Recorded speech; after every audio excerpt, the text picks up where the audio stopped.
চলো তাহলে ভদ্রবাড়ির মুখে বাবাকে দেখালাম সকালবেলায়।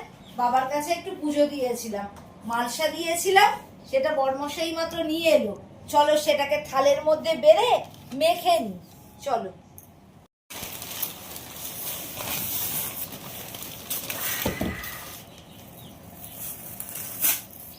বাহ,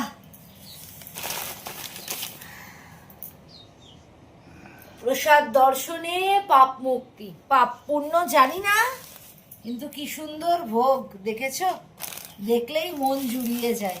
তোমরাও এই প্রসাদ দর্শন করো। আমাদের ভদ্রবাড়ির মুখের বাবা লোকনাথের পুজোর এই প্রসাদ দর্শন করো। বেড়ে নি জানো তো, ওখানে জানো তো দাঁড়িয়ে থেকে হাজারে হাজারে শয়ে শয়ে লোক প্রসাদ গ্রহণ করছে।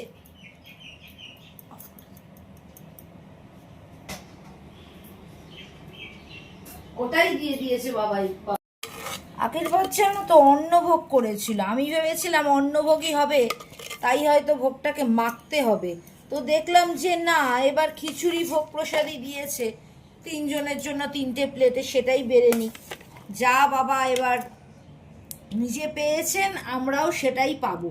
তোমরা কারা কারা আজকে লোকনাথ বাবার পুজোয় ভোগ গ্রহণ করলে সেটা কমেন্ট করো তো একটু। তরকারি আমি তো অন্নপ্রসাদ ভেবে উল্টে দিয়েছিলাম, দেখতেই পাচ্ছ পাত্রটাকে। এবার সেটাই একটু লন্ডভন্ডভাবেই পটল ভাজাও দিয়েছে রে। তো যাই হোক, এখানে মনে হয় কারকোল নাকি ভাজা। এক একজন এক একটা করে নিয়ে বসে পড়ি জানো তো।